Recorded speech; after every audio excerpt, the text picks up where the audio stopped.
All right, welcome to another episode of Homestead Shop Talk podcast with Al from Lemon Acres, Ben from Holler Homestead, and myself, Jason from Sow the Land. And this is episode 91. So, how's the weather, Al? How's the weather out there? It's getting better.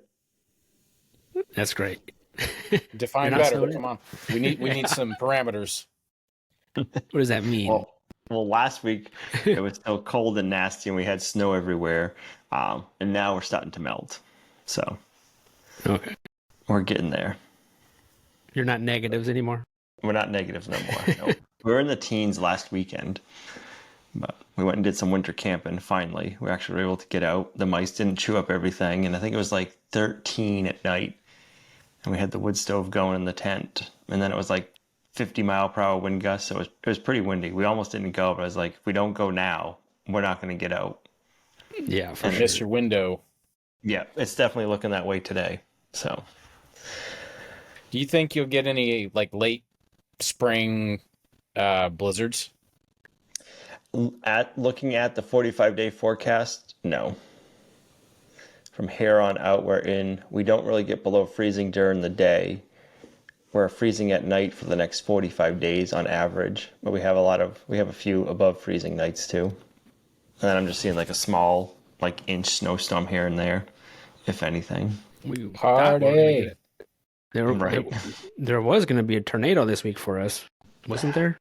Or talks of it or something? Yeah, that was this past, what was that, Sunday night? Or Saturday night. Yeah, we had one heck of a storm roll through. I know there's some YouTubers out in Missouri that a tornado came right over their property, took out their neighbors. Like, yeah, it was a lot of tornadoes. It was a crazy weekend for that. Yeah, I think we were trying to expect something, but thunderstorms, some rain, wind, but it felt like it went by really quick over here. Like it wasn't too bad. It's always a pain when we get storms like that at 3 a.m. Yeah, Everybody was tired and grouchy all day Sunday because of being kept up so much. Yep. right. But I think we just lucked out. But other than that, the weather's been pretty springy. The grass is starting to get green, which is actually pretty nice. Cool in the mornings, and then we're up to 70s. I was like, rub it in.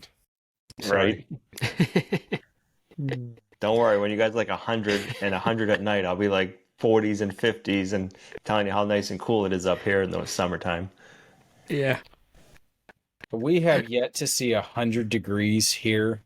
I think our altitude is high enough. The hottest hot we've ever seen here was 95 degrees. And then at night it gets down to 70. So, like, it could be worse. We could still live in the desert of California. So, like, it's not bad. The humidity, I think there was one day last year the humidity was like at 90. Yeah, those days it's hard to be outside. Yep. Yeah. We're now still in a sweater and we're all sweating to death. We pay for it in the wintertime, though. It's a trade-off. You got to pay for it one way or another. Yeah. So what's up? Who wants to go? Who did something exciting this week? Not me. I mean, maybe kind of exciting, but not very exciting.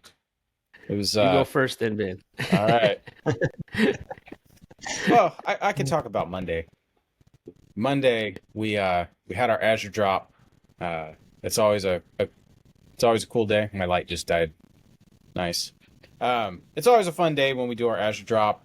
There's a lot of cool people in our Azure drop, so it's kind of like like a weird social day, if you will. But other than that, that was the only like scheduled, have to go somewhere kind of thing. Thank you. Mike came over and gave me a new battery for my light over here. All I did all week, we didn't do any videos last week. All I have done all week was I worked on the house. I'm putting in the block wall for the foundation. I would say I'm like a third of the way there. Laying block sucks. Like it's not the most technical thing. It's just hard work. Like running your first course and you're just like completely bent over. Man, the first course, I was just like, by the end of the day, it was like, I feel like I can't stand up straight anymore. So I ended up, what was that? I worked on that Tuesday, Wednesday, Friday, Saturday, I think. No, not Saturday. Every day I had free. I worked on it. I worked on it Thursday too. Something else that happened On your this days week. off. On Yeah, your days off. there are no days off on a homestead. Everybody's got to eat something. The oldest boys, the twins, they turned 18 on Thursday, and Wow. that's a weird place to find myself. It's like, what the heck? Like, I remember what I was doing when I was 18. How about you guys? Yep. 18. I was delivering pizzas. I was running that joint. Yeah, so we didn't do anything crazy. Usually our thing on birthdays is, figure out what kind of foods you want to eat and we'll feed you all day. You didn't butcher a pig or anything? No, they didn't want to butcher a pig, which I was okay with that. I don't remember, but it was good food all day long. So yeah, other than that, I worked on the house a bunch. I stared at it today because we had to make a video. Like, I'm filming it while I'm working on it. But I'm like trying to collect enough footage because trying to make a video and it's like, hey guys, I got 20 blocks today. Like, there you go. And tomorrow, I got like 30 blocks. So we're doing pretty good. It's just not a way to make videos. Yeah, it's tough. They're repetitive. I'm filming every day. I'll put out a compilation video. It'll be a lot of time lapse, but yeah. So anybody who's wondering, stay tuned. Like, we didn't go anywhere. Today we actually made a video. We had other stuff we needed to work on. So I guess I need to write that down on my little notepad. So next week, I have a hard time. Like, we record this podcast on Monday and it's like, well, yeah, here's what I did last week. What did I do last week? If I don't take notes, I have a hard time remembering. So I'll write down what I did today and I'll talk about it next week. But other than that, that's pretty much it. Not a whole heck of a lot. Like I said, just riveting content we've been making over here. That's a workout, right? You're getting a workout though? Yeah, after you've lifted a whole bunch of those things, I think it's about 4 pallets a block that we're laying. After you've lifted all of those one by one, and you kind of got to wrangle them because you put your mortar down and then you put your mortar on the side that's going against the other side, and then you got to put the block on there and not smash all your mortar off, get it level, all that stuff. It takes some finesse, but after the umpteenth block, it's like, okay, it's not so bad. It's just hard on the back. It's hard on the shoulders. I'm going to have like the most incredible grip strength when I'm done with this project. Just manhandling these cinder blocks because you grab them by the middle when you're moving them. They kind of have a little like handle spot. And man, I got done. It was probably by Friday. It's like, oh my gosh, like my hand is permanently stuck in this position. But it's all good. We'll get there. And then once I'm done with the block, like I'm done with the block. It's kind of a weird feeling. We're gonna be done with all the block, and I can clean up all the block stuff. Like, when you get to that point in a build project where it's like, well, I guess I don't need this set of tools anymore. I can get the next set of tools out. That's all my framing stuff. I can get the compressor back up here, and the nailer, and it's exciting. Finally making progress on this thing again. You don't make progress if you don't work on it. And also, I don't know if you're telling people yet, but are you you're speaking this month, aren't you? Not this month. It's in May. Let me get the details for you. I thought I saw something. I thought I saw something online. I saw you guys were speaking, or you were speaking, or yeah. We saw something somewhere, so Instagram or something, I think. Yeah. Yeah. Let me like Meg send me a link or getting it for me. Yeah, this is the event. Our friends are putting it on. It's out there kind of by Charlotte, a little ways away from us. It's not live, luckily, right? Yeah. All right. So the event is called Start Somewhere. Our friends Brian and Tina are putting this event on. It's a small event. It's a homestead event. They kind of feel the same way we do. Get people doing this, get people building communities locally. And they've been to other events and things like that. Real-time show prep right here. So, thanks, Jason. You put me on the spot. I wasn't prepared to talk about this. Sorry. Yet. That's right. right. You didn't have to talk about it. You didn't have to. But it's all right. Like, they actually gave me the green light. They're like, all right, if you want to promote it, like, go ahead. I believe the website is startsomewherehomestead.com. You can go there. I think you can get tickets there. They got me listed as the keynote speaker, and I don't know how I feel about that. Like, that's kind of any event I've been to, usually like Joel Salatin is like the keynote speaker, and so I don't know, maybe it's a psychological thing. So it's kind of cool. I'm looking forward to it. I'm basically gonna go and we're just telling our story, telling why we're doing this, why we homestead, all that good stuff. It's gonna be good. Both of you guys or just you? They wanted Meg up there, but she's like, I am not getting up on stage. So, all right, I'll do it. Yeah. Like, it sounds cool now until I actually have to get up in front of people, and then I'll be like, oh. But I'll just, maybe I'll be like Justin Rhodes, and I'll just hold a camera while I'm doing it, and then I'm talking to the camera. Like, that's my little, my comfort is holding the camera. Just pretend I'm doing the YouTube. Just edit that out. So yeah, that's the event. That's May 24th.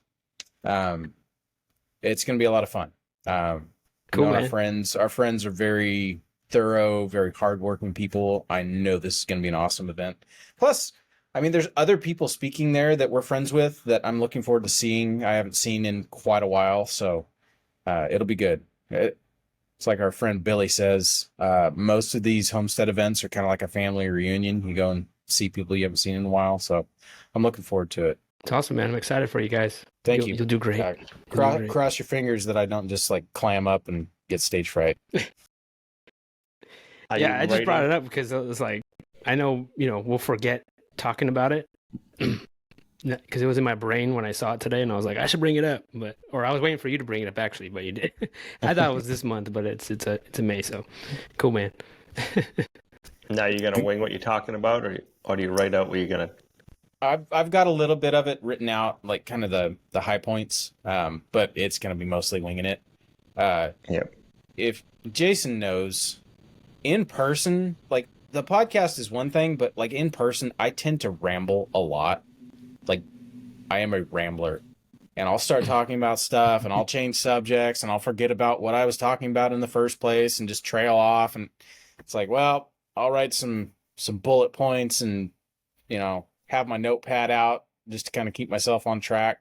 But it's kind of easy, I'm telling our story, so I'm pretty familiar with that. I just have to, not get off in the weeds and talk about, I don't know, Bigfoot or something like that. So I was butchering this pig, right? Never know, man. That's cool. That's exciting. Very exciting. All right. Who's going next? Just make Jason go next since he put me on the spot like that. I think so. What you getting this week there, Jason? So this week, I mentioned, I think it's been a couple weeks ago, but my camera that I use for these videos, it broke on me. It fell, and the screen wouldn't turn on. So luckily I had it on I had an extended warranty on it, which is this a Sony? Yeah. Ouch. I know. Luckily I had extended warranty though. Like, so the warranty ends like this October, so I kind of barely made it. And I was like, usually with warranty, I don't never get warranties on stuff because it's always like it doesn't work out. They always say I can't use it for some reason, but for like a camera or anything that has to do with like video, I try to get the extended warranty on those every time. And luckily I did. So they've had it for 2 weeks though. They said it was going to be like 2 days. And you must have really broke it. I guess. I mean, I don't know. But just this morning they said they fixed it and it's on its way. So I've been using my backup camera for the last couple of weeks, and What's your backup camera? the M50. That's what we use. That's a good standby camera. I like the M50. Yeah, what drives me nuts on the M50 though is the little batteries, the battery Feel you, life. brother. It just doesn't last long at all. Like I got like 3 batteries in my pocket throughout the whole day, and I'm having to Yep. switch. I'm literally going to too. like 3 batteries, and Uh, that drives me nuts. we have some batteries that are a little bit older. Like I think just about every year we have to buy a couple batteries. These older ones, I don't know what the deal is. They won't even last an entire time lapse. Like it is so frustrating. I'll set the thing up and you turn off the screen and then it'll start beeping so you can hear Yeah, every time it takes a picture. And working over here laying block, I can hear the camera beeping. It's like, did it stop beeping? And I'll go over there and dead battery. It's just like, oh my gosh. We need to go get our big camera. It's got nice big fat batteries that you can yeah, do hours of time lapse. right. And that's why I like the Sony, because it takes the huge batteries and they last multiple days, which I like. And then after using the Sony, and then because I used to use the M50 all the time, and then I used another Canon before that, but the Sony is like, I don't know if anybody else could tell, but like I could tell that the colors in the Sony are just so much richer and brighter, and it's less shadowy. And that's the reason why I got it. One of the reasons, because I hate it when you're in, and maybe people can't tell, but in my mind, I'm like, this drives me nuts. You're like a shadow of a tree is on you, and you seem like really dark in the video.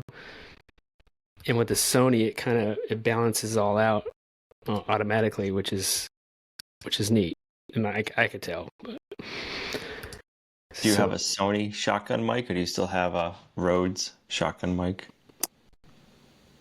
Oh, it's a Rode one, yeah. So I still have the same one. do you know if you get a Sony one, the Sony one runs off the camera battery? My Rode one, like, it turns on and off. Turns on and off, but it doesn't need its own battery. It powers off the camera battery too. Oh, okay. Yeah. Our Rode, I it's called Phantom powered. If you buy anything that says Phantom powered, that means it's powered by whatever device it's plugged into. And so you can, Yep. Our Rode mics are all Phantom powered because ain't nobody got time to try to remember to turn on a microphone. We did that about twice, and it was like, forget this microphone. One of those microphones that has its own batteries. They might sound better, but when you lose an entire segment of footage because you forgot to turn the mic on, it's like, nah, I don't got time for Or this. the mic battery, the mic battery dies on you, and you don't know it until you go to edit. Yeah. Yes. Or the little, it's not plugged in all the way. Oh, so it's That one all just one can't help. channel. Yeah. Oh man, so many things could go wrong. That's the nice thing about the Sony mic is it clips in, and when it clips in, when it slides into place, all the connections are made for the battery and for the audio part. Yeah. Maybe I should try that. I'm waiting for my Rode to go out on me, but I've had that thing for like probably 6 years. Wow. It's still going good. I So just killed our Rode mic last year, right here in the kitchen. Actually, I had the camera on a tripod and I knocked it over, and it busted that microphone. It busted the mount for the microphone. Like it was pretty epic. Busted the camera too. Then we had to send the camera in. But man, if you drop those things hard enough, they explode. oh yeah. So I'm supposed to get that back. So I'm excited for that. I'm tired of switching out them batteries. So what else? So start of this week, I'm currently editing a video of me doing like little random things around the homestead that they weren't necessarily things that you just kind of keep avoiding. And and they're not big projects, because the bigger projects are the ones that take priority. But then all these other little things start piling up, and they're not necessarily priorities, but I decided to do it. I think it'll be fun to just. I spent the like 2 days of doing all these little tiny projects that I wanted to get done, like fixing my gate that got a tree on a hurricane. A tree fell on it, so like fixing that gate. It Did wasn't you like fix it or replace it, because that was a taco. I replaced it. I was like, Luckily, man, I had a gate. you got some welding skills if you fix that thing, because that thing was like a V gate. You could step over it. I thought about maybe I could bend it back or like cut it up, and I was like, I have an extra gate. I'll just use that. I don't know. This thing was pretty bad. So stuff like that, or like I had to put a lightning diverter on my. I never put a lightning diverter on my perimeter fence. And last year, my main energizer fried, so I had to send that in. It was fixable. It was fine, but just like in my mind for the last year, I was like, I should put in a lightning diverter, and they're only like $10, and it's not a huge deal. It took like, I don't know, 20 minutes to do maybe. So hopefully we don't get any more issues like that. Just little stuff like that, like picking up a stack of pallets and moving them to a different spot that I didn't like them in. Just random things. It was fun. I don't know. I felt like I was in a hurry all day trying to get these little things done. It does feel good when you get all those little things done that have been bothering you, have been on your list forever. It does feel good because it's all out of your hair. I also have a list of all this like little stupid piddly stuff that it's like I just need to take a day and just like clean up stuff and move stuff, and I know the feeling. Yep. Yeah, like hanging up a hose, like I have hoses here that I just pile them up on the corner of the shed, and like I need a hose reel, so put up the hose reel, stuff like that. That was fun. So what else? Camera. So we're doing something different when starting seeds this year, which we've always usually just kind of started seeds and then put them. Well, since we've been here, we just put them in our mudroom area because there's a lot of light in there, and then when it's decent outside, we'll move them outside. So we're always kind of like going in and out as far as this early in the season, and then as it gets warmer, we'll start the seeds in the greenhouse, high tunnel. But for now, we're always kind of like moving them in and out, and it's such a pain. And so the rain's like, we should just like try to make some kind of light, like inside the mudroom, like some shelves with some lights, like grow lights. We'd never really done that, and so I went and we really didn't really plan it either. We just kind of like, yeah, that would be probably better. We probably should start doing that. So I had these like lights that somebody sent me. They're just shop lights that I had in my our basement that they were still in the box. I was like, I think I have these lights. So I put up these lights. I bought just a metal little shelf racks at Lowe's, and we started it was just kind of just in a way, it kind of made do. We had the lights, and we just bought some racks, and we just put the plants in there, and actually working pretty well. Because in my mind, I was like, do you need specific grow lights, or can you use any shop light?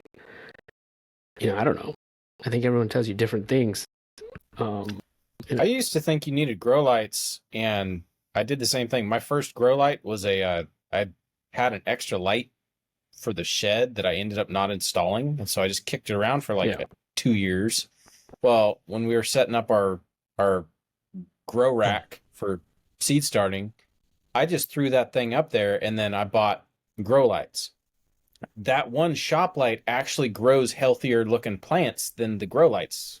I don't know, maybe it's the color spectrum, but everything under the shop light, it doesn't get leggy, it doesn't get lengthy.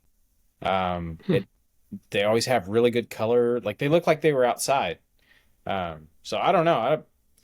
The shop light was like $30, and the grow lights when I was getting them were like $48. So I'm Yeah. completely happy that this cheap shop light grows some nice plants. Yeah, that's what these are. These are just cheap shop lights in a cheap rack, because I was looking online. I was like, I think Johnny Seeds or one of these bigger seed companies had a whole grow light kit with the racks and everything for like $1,200. And I'm like, dang. I'm like, I don't know about that. Like, let's start just doing this first and see what this does. So far it's been working good. So far. I mean, it's the best thing that we've done as far as starting seeds. So we don't have to keep moving them all around and trying to keep them alive. Just throwing the light on in the morning and keeping it on all day. So I think it helps.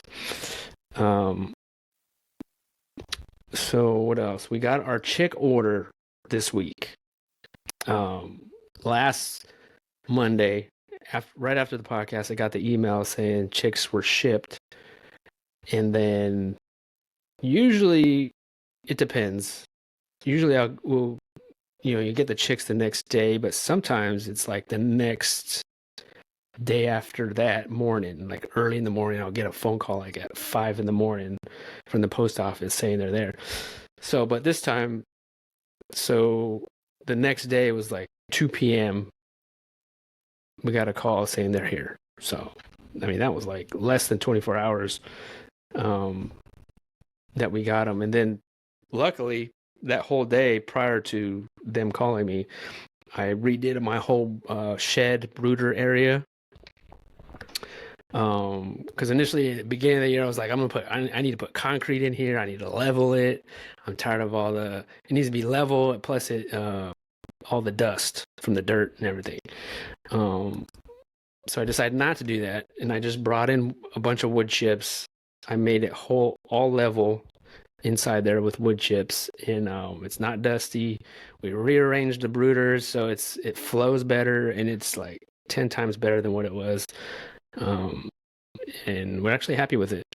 I'm glad I just did it this way, the cheap way, with wood chips, and it turned out well. So I was doing that the whole day, and then I got the call, and then I went to go get the chicks and brought them back. But yeah. And those are all Cornish crosses you got this time? Yeah, they're all Cornish. And then we're supposed to get more chicks next month. That's the 150 batch that we're supposed to get. And I think the month after that is when we're going to get our turkeys. Gotcha. So every single month we're going to get something. I had somebody reach out to me, a friend, and they were like, "Hey, I'm looking to get these chicks, and can you help me?" So I'm like, "Yeah," and I'm like, go to McMurray Hatchery, and they are all sold out, at least with egg layers, like all the way until September. Every single egg layer I could find. Yep. Yeah, I went to Tractor Supply multiple times this week for another project, and talking to them, and they had no chicks there, and then talking to the guy there, and he's like, "Yeah, as soon as I get them in, they're gone." So it's a hot item right now. Our local feed stores that have them, they still have some available, but it's like limited. So I would say if you're looking for chicks, that's probably like your best bet. Check out your local feed stores. But then there's another local feed store they can't get any this year. So Wow. Yep. Might have to start hatching some this year. Might be a good little side hustle. I know. Should. I know, it did feel weird. I was like, because the post office will say, you got to use the side door to pick up these chicks. And it was it's kind of like a weird door. And it felt like I was like doing something wrong. It does kind of, our post office is kind of sketch. Like it almost feels like a back alley. Like you knock on the door and they, what's up? What do you need? I'm here for the chicks, man. And they're like, all right, I'll be right back. And they just slam the door shut. And then you hear peeping getting louder and louder. And they open the door and here you go, man. It's just, it's kind of weird. Weird. You got to knock twice. Yeah, it's kind of funny. So glad we got them. First chick order of the year. And then after that, I started my next project, which is more rain collection. I need to collect all the rain. I got 2 black IBC totes this time, and I'm basically getting the overflow of my 1,000-gallon tank, and I am down in the middle of the property putting these IBC totes like every 100 feet apart, and then so when it rains, that overflow just fills up all the IBC totes. I wasn't sure how good that was going to work. I mean, it's 100 feet from the 1,000 gallons, and it's going downhill, so it's all gravity fed. So I wasn't sure if it was gonna, because it's got to go down and then go. The hose is going up the IBC tote and back in. So I tried the first IBC tote. It was actually, I think it was 200 feet, and it filled up that IBC tote in an hour. Oh, that's some good flow. And I used a 3/4 inch hose, 200 feet, that first one. And then the second one was like 100 feet apart from that one, the other IBC tote. And that one the same. That one took an hour as well to fill up. So it went to the first IBC tote, and then it went down, and then went back up to the second IBC tote. So I was pretty excited about that. I was like, okay, it works. Because I was like, I was ready to figure out how to do maybe a pump, some kind of solar pump system, and because if that didn't work, then I was going to use a pump and pump it all out. But I'm glad this worked gravity fed. So I'm currently doing that video now. I should have it done before this podcast goes out. But did you put any like floats at the end of the hoses so they know when to shut off, or does it just? No, I didn't. So I might do this tomorrow because I'm not done yet. But right now, I just have it to the 1,000-gallon tank, and I just turned it on just to fill up those 2 IBC totes. So I have to go, and once they're filled up, I have to go and turn it off. But if I hook it up instead of to the faucet, hook it up to the overflow. And Gotcha. So when it overflows, then I don't have to keep turning it off. And that's what I'll probably leave it at, instead of always having to manually turn them on to fill them up, unless I need to. But it's just like an overflow. But one of those floats that would work too. And then I can always connect another one. Like I could just keep going. Yeah, you can just daisy chain them all the way down the mountain. Yeah, right now they're just going straight down, because there's no water in the middle of the property. I have at the very top, have it at the bottom, but right in the middle is, in August when it's hot as heck out, and I got these pigs in the middle of the property. I'm having to haul up a big old tank of water with me, and this is going to help a lot. So it's an extra 500 gallons I'm saving. So now my 1,000 gallons is no longer 1,000 gallons full anymore. Now it's 500 gallons because it's all down in the IBC totes. So it could fill up more, which is pretty cool. I'm excited about that. Now, do you have water storage at the new pig place? Not yet. That's another one I want to do. Yep. You're gonna have water everywhere, stashed in like every little corner. Yeah. Nook and cranny water, Homestead. Yeah, I need to put gutters on it still, on the pig shelter, and figure out what kind of tanks I want to use. I mean, the IBC totes are just so much more cheaper than going to get like one of them giant containers, tanks. A little easier to move too. Yeah. That's another thing I use these. Yeah, the IBC totes that I used for this, what if I don't like it in those areas? I could always move them. I didn't put them on anything permanent. We can move them different spots, different areas, so which is nice. to have those options. And then we'll see how it goes this year with them. Still no piglets from Elvira, our Cooney pig. She's looking bigger and bigger every day. She was supposed to be due yesterday, according to our calculation, but she's still moving around and stuff. Because I remember the last couple of times, right up to the, like maybe a couple of weeks before she was due, she like didn't want to move. She just sat there. So, but she's still moving around. So, I don't know. Who knows? We might have another, maybe a few more weeks. I don't know. So I took my, I think one thing I took for granted, or I don't know if I took for granted, but I didn't realize it was like going to be such an issue when we moved to North Carolina, was having a good mower. A good Amen, mower. brother. Yeah. That was like something that was not a thought in my mind. You know, in California, I had a nice self-propelled push mower that I got rid of before we moved, because I was like, well, we're having 1.5 acres. Like, I'm not going to need a push mower. But then in my mind, I'm just going to have all the chickens that I have and the animals I have. They're going to eat the grass, and then I won't have to mow the lawn. Well, that didn't work out so well. Grass is a thing out here. Yes, It's a force to be reckoned with. Yeah, I remember when that first year we moved on our 1.5 acres, the guy across the street from me, he mowed lawns. That's what he did for a living. And he saw us come up, and I think he probably just scoped us out and said, this guy doesn't have a mower. So next thing you know, I was hiring that guy. He mowed my lawn for like the first year, because I was like, I couldn't even afford to buy a mower. You know, like, what mower do I get? So I'm thankful for that. But then eventually we had to get a mower. But so anyways, say that to say, I took my mower in this week to go get it serviced. I've had it for 3 years now.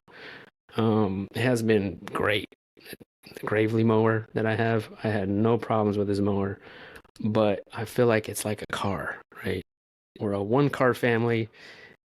I'm keeping this truck one car we have tip-top shape, and just like our mower, I got to keep it in tip-top shape because I don't want anything happening to it. So I decided just to take it in, get it serviced, and everything done to it, what it needs, oil and blades and all that stuff, because honestly, I didn't want to deal with it. Much like I always take my truck in too. Like, I never change the oil in my truck. I don't remember the last time I changed the oil. And that reminds me of also, I changed the oil in my mini truck this week. Did you take it in, or did you do it? I did it. How much oil does that thing take? It was 2.5. Just the regular oil containers, whatever that is. 2.5 quarts. 2.5 quarts. My lawnmower takes 3. No, I'm just kidding. With a little filter. I had to buy a filter for it. Now, I haven't changed the oil in a car for I don't remember the last time I did it. It's probably been, I don't know, 15 years or something. But it was actually pretty easy after you figure out what kind of filter to get on that thing. And luckily, the guy who I bought the truck from, he had a whole list of things. He goes, you got to buy this filter. You got to buy this kind of oil. So I know he changed the oil before when he gets them. So I have never changed oil in that thing since I've had it. I think we're going on 2 years. It was due. But it was actually pretty easy. Yeah.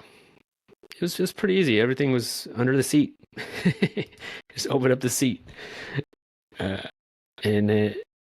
I'm happy that I did that, because that was always in the back of my mind. Like, I should probably change oil on this thing. Plus, I just took the guy's word for it that he changed the oil before he gave it to me, before I bought it, So it turned out well. I'm happy I did it now. So yeah, so it was like I had to choose. Do I do the mini truck oil, or do I do the lawnmower oil change? So the mini truck one or the mower one of those. When did you get that back? I don't know. It's been let's see. It's almost been, I would say it's been 5 days. It's got to be almost mowing season for you guys. Oh yeah, it is. People are doing it now. Are they? I mowed on Sunday. There's Oh, places that were tall enough. It was like, that's looking pretty shabby. So I dusted off the mower and I put new blades on it right before winter.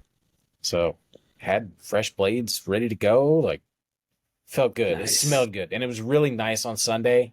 Like it was really warm and sunny. It was just like, yes. Throw on your headphones with a cup of coffee.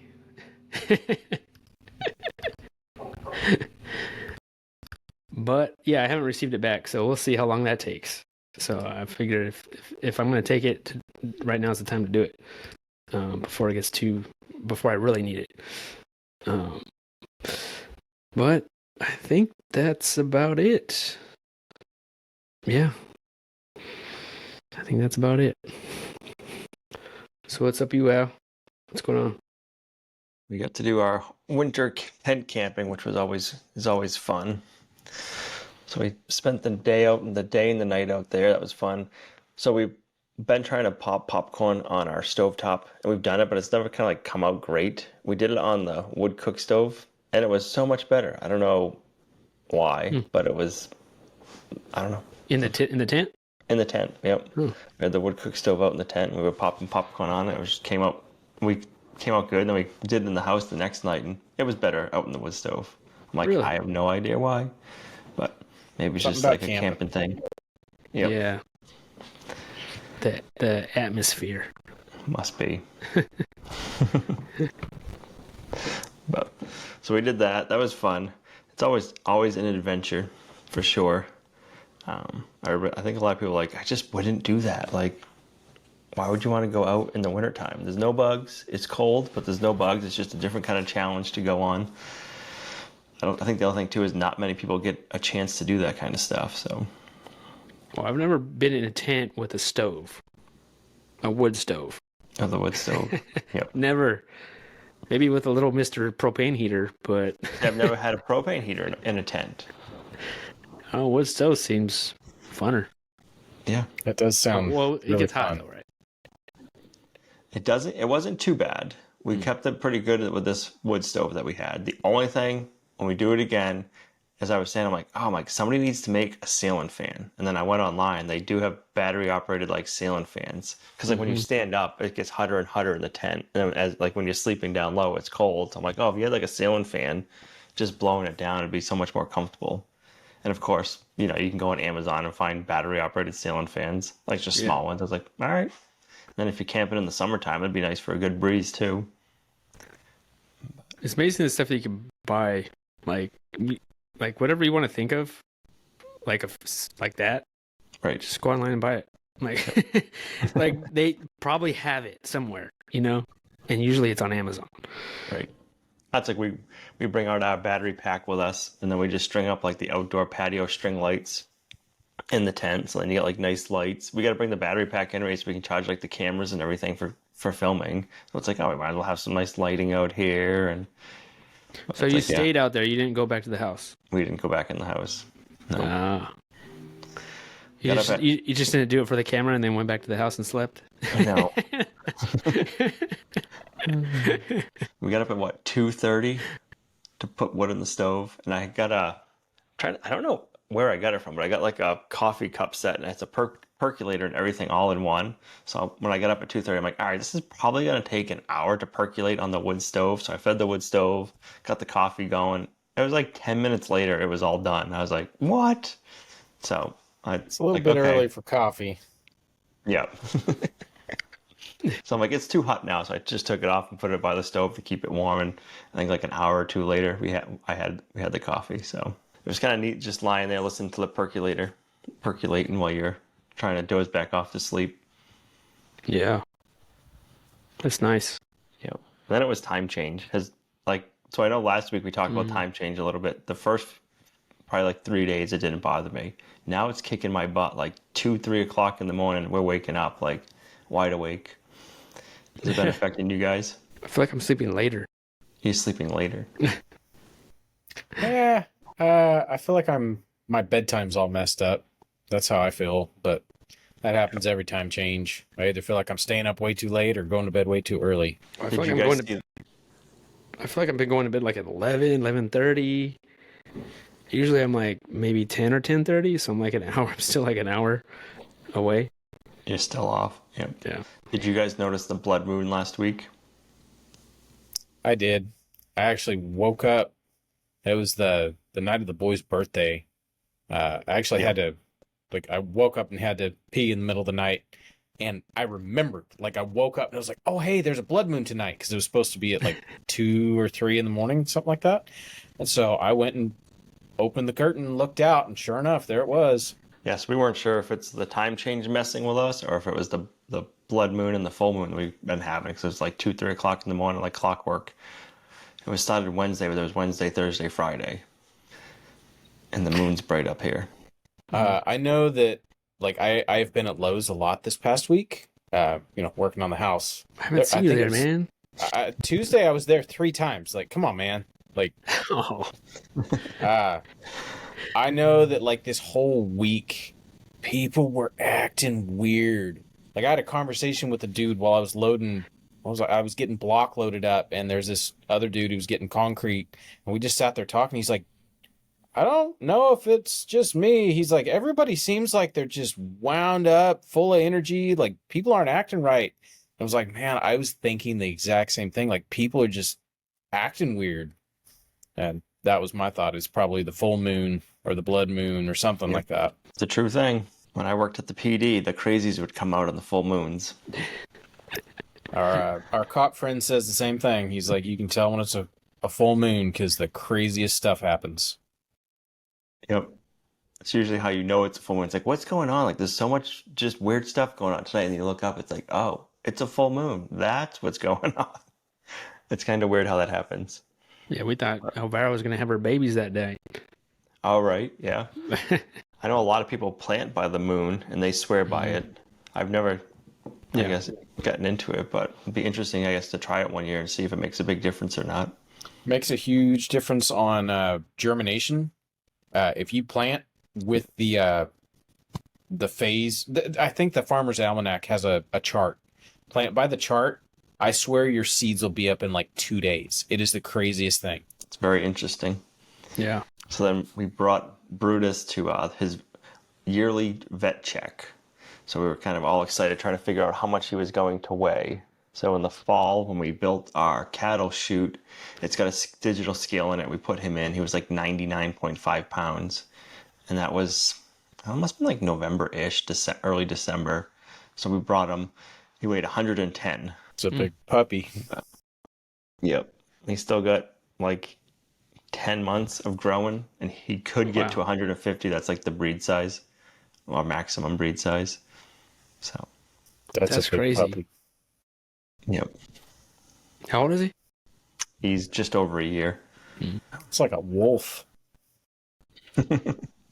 Yep. And the vet was like, "Oh, is he just like a very like mellow, sedative dog, just like lying around sleeping?" We're like, "Oh no, like he runs. Well, like his average running speed is 18 miles an hour." Wow. Like, yeah, I wouldn't want to see that thing like running after me or chasing me or something like that. Like if you startled him or just coming onto somebody's property, I'm like, yeah, I wouldn't want that in my face. So then we went and we picked up our meat from the butcher. So we got our 2 Idaho pasture pigs back. What do you think their weight was, Ben? I was very impressed. They were 10 months old because I had kept them an extra month before we could get to the butcher. 10 months old. I don't know, between 3 and 350. Hanging weight, the male was 284, and then the female was 247. That's pretty good. That's really good, actually. The IPPs? What's that? Idaho pasture pigs? Idaho pasture pigs. Yep. So, he was the biggest pig we've ever butchered ourselves or brought to a butcher before. We've never had one that weighed 284 hanging weight. So we were really happy with that. I'm telling you, I want to grow one out to like 900 pounds just to see if I can do it. Imagine the prosciuttos on that thing. I wonder how much fat would be on it if you did a pig that big. If it'd be a lot of fat, if it'd be a lot of meat. Did you get a lot of fat back? Nope. The pork chops we cooked up tonight had a good amount of it, but it wasn't like the center cut pork chops. It must have been more of the ones towards the front, where it's kind of like gets into like the bacon and the other different kind of cuts of meat on it. So in between like the sections of meat, there's a good piece of fat. But the bacon looks pretty good. The bacon's like a good ratio of meat and fat. So the hams look amazing. Sausage looks good. We've had ham steak so far, sausage, and then pork chops tonight. It's easy to put a huge dent really quick. You start eating it, and it just, it's so good. If you haven't had good pork in a while, get your own pork in the freezer. Man, we're having pork chops tonight. We're having sausage tomorrow, bacon, and then you open the freezer a week later, and it's like, oh, we got to slow down. Yep. The bacon goes so fast too. Once it's like, especially if you get like a habit, like, oh, I'll just make bacon. And it's like, yeah, it doesn't last long. Bacon is finite. Yep. Only if a pig was all bacon. So then we were like Jason, and we had to move our pig, our sow, into the breeding or the maternity ward, and we had to move her away from the boar we had, and so she was kind of out in a pen, and there was no snow when we moved her. And then I don't know, we probably had like 3 feet of snow this winter, so it was like, okay, she's buried in snow. We need to get her over to the new place. So we finally started melting. So we were able to, I had to build a gate, built a nice wooden gate to get her in. So we have like a maternity ward for the cows, but we don't have any cows. We're going to be having any calves anytime soon. And then behind that, we have a pig pen. So we're going to let her have both of them so she can move around. She's supposed to be due at the end of the month, but she's looking pretty big. Like her belly's dragging. She doesn't like walking. So time will tell. It's the first time we've had a sow, so it'll be interesting to see. So I'm like, when Jason has his pigs, we got like a week or two. So once you have yours, because you bred yours first, but it was interesting to get her to walk through snow. So we took the gate off, and we made like a triangle out of cattle panel to move her, and like she was going in it, and like she put her foot like on the ice. She's like, and then like got like pressure on the ice, and she was like, yeah, no, I'm just like backed out. And then once we got her, we had to scoot her a little bit, we got her in, and she was just, I don't know, the snow was weird to her, which I don't blame her. But the good thing is she couldn't go fast either. Like, so when she got out of the cattle panel, she kind of just waddled, and we can kind of direct her a lot easier. Okay. Poor thing. It wasn't deep. It was probably like, I don't know, 4 inches deep at that time. But I just meant the waddling. They get close, and you can tell they're just miserable. Yep. That's the Idaho pasture pig? Idaho pasture pig. Yeah. She's definitely more on the cooney side. Like her build, like she's got very short legs. Yeah. But the ones that we sent to butcher were definitely, you could tell they're Idaho pasture pigs, but they're more of like the Idaho pasture pig looking to them. So it'll be interesting to see what she has for babies, just because she's on the smaller side, than the boar was on a bigger side. So yeah. But she looks huge, so I'm curious to see how many piglets she has. While I was at the butcher, I asked them about butchering dates, and I had to get in line already for butchering dates. They were like, they're that far out. If you wanted to get them in like the fall, like September, no, they're already booked up. But we want to be in December, and they're like, yep, like the end of December, and I was like, perfect. So it's kind of crazy that they're that far out. Wow. And it's like I said to her, I'm like, I got a pregnant pig. I'm going to say between 6 and 10 piglets. So once we have the piglets on the ground after a few months, we'll be able to call them up and be like, okay, yep, they got us scheduled for 10 piglets. But you never know what you're going to get. But I mean, what are you going to do if you don't have a butcher date and you had 10 of them? I know. Sharpen the knives. You got a cold room. Then you can't sell the meat, though. Yeah. If we have that many pigs. See, I guess I'm not wired that way. I'm feeding a small army over here, so it's like, 10 pigs. That might get us close to enough bacon. So, yeah, I ain't worried about selling it. I'm worried about eating it. Yeah. Right, but that's an issue. Like, yeah, I was hearing the same thing with chickens. Like, if some farmers, they take their chickens to a processor and they couldn't get in, you got all these chickens and you're selling chicken. Yeah, what do you do? Better start butchering them. When we dropped off our pigs at the butcher, there were some small pigs there. They were like half the size, if not even smaller than the ones I brought. And I'm like, I'm thinking what it is like the farmers just get like in a rotation. Like, hey, this is the dates we can get you in. They're probably like, we have a date. The pigs are small, but what are we going to do? Mm-hmm. Because if you miss your date, you're not going to probably get in for a while. Right. They're bringing something. Yep. Yeah. But I mean, then you got the expense of, the processing fee's the same. You're paying hanging weight, but you still got to pay the $80 per pig for the processing fee. But so, that makes it hard. It's definitely a learning curve. Like trying to figure out like working with a butcher if you want to sell the meat. Like just trying to think like through like, okay, you always have to have like dates picked out, and then you got to have like your animals line up with your dates, and especially if you're trying to do it for profit, you want to always have like cash flow coming in.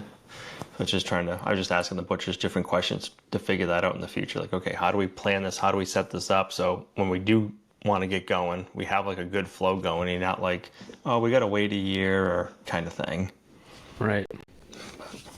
I met quite a few people, and when I went to Texas, that the farms, they were having so many issues that they eventually became their own processor.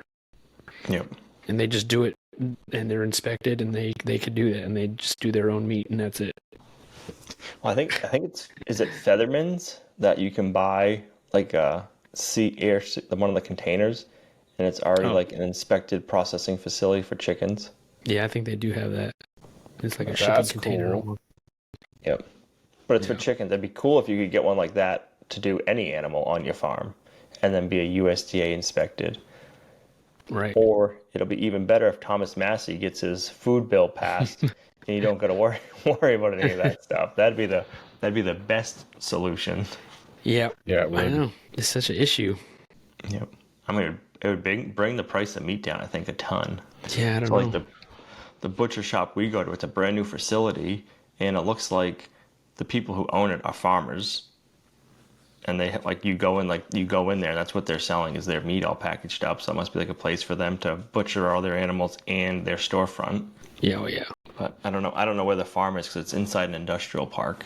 So their farm's not anywhere near it. They're like everybody else having to bring their animals there. I know, but it's like, is that what it takes to, right? You're raising the meat, but then you also have to be your own processor as well. Right. Yep. I mean, Joel Salatin owns part of the butcher shop he goes to. Yeah. But I know, but what does that take to be your own processor? Geez. Yep. It's got to be a lot of upfront investment cost for sure. Yeah. Absolutely. You got to buy a commercial property in an industrial park, and yeah, I couldn't imagine what the upfront cost would be. Like I met this guy, I would say he's like our age. Like I would say he's maybe 30s or 40s or something.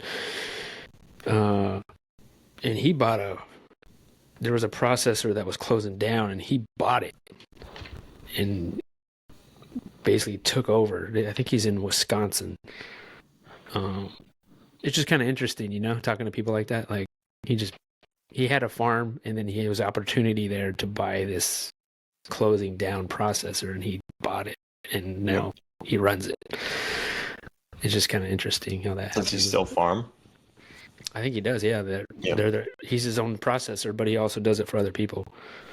Yep. But he's younger, he's not like you expect maybe somebody older doing it, but he's just like a younger guy. So it's kind of interesting. I think more and more of that stuff will have to happen to get a good food supply going back in the U.S. I agree. Yeah. Time will tell, I guess. But yep, so now we're on baby watch. So what is the best tips and tricks for seeing how close, or knowing she's days away from having piglets? If you can stand it, I know some people can't, check her teats. Reach down there and check her teats, and if milk is coming out, then she is, probably a day or two or closer away. Also, look at her back end. Her back end will be all swollen, and it's very noticeable when they're getting ready. And just watch her breathing. If she's heavy breathing, then she's getting close. Yeah. We went ahead and we started figuring out and planning for castration, even though we don't know how many males we're going to have.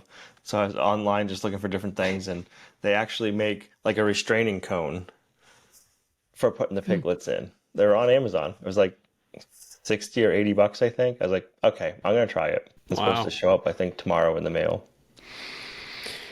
Well, man, all you need is a drum. You just put them in the drum, hang them over the edge. I know somebody that castrated some, they were probably 200-pound pigs, and they just used a 55-gallon drum. I would have liked to have watched it. I imagine it would have been a feat of strength getting a 200-pound pig in a 55-gallon drum, but I mean, there's always that option. Put them between your legs. Just put them between your legs, flip them over, sharp knife, scalpel. Yeah, we ordered some scalpels. 2 people. Well, I'm thinking with the cone, it's only going to take one person. No, that would be great. You better film that. Right.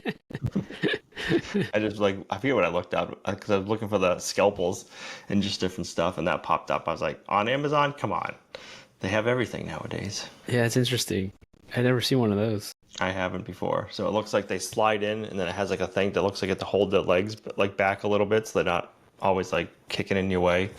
So we'll see. So have you done that before? In high school, we watched it.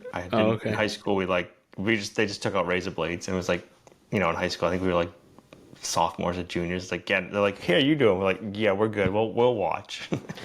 You guys did a pig in high school like that? Yeah. So I went to an agricultural high school, and they had pigs on the farm and stuff, and that was one of the things we got to see. But I mean, That's crazy. Like 25 years ago. Wow. Yeah. Different world back then. Right. I bet you that would have traumatized some kids back then. Not 25 years ago. Come on, we weren't that soft that long ago. Well, I don't know.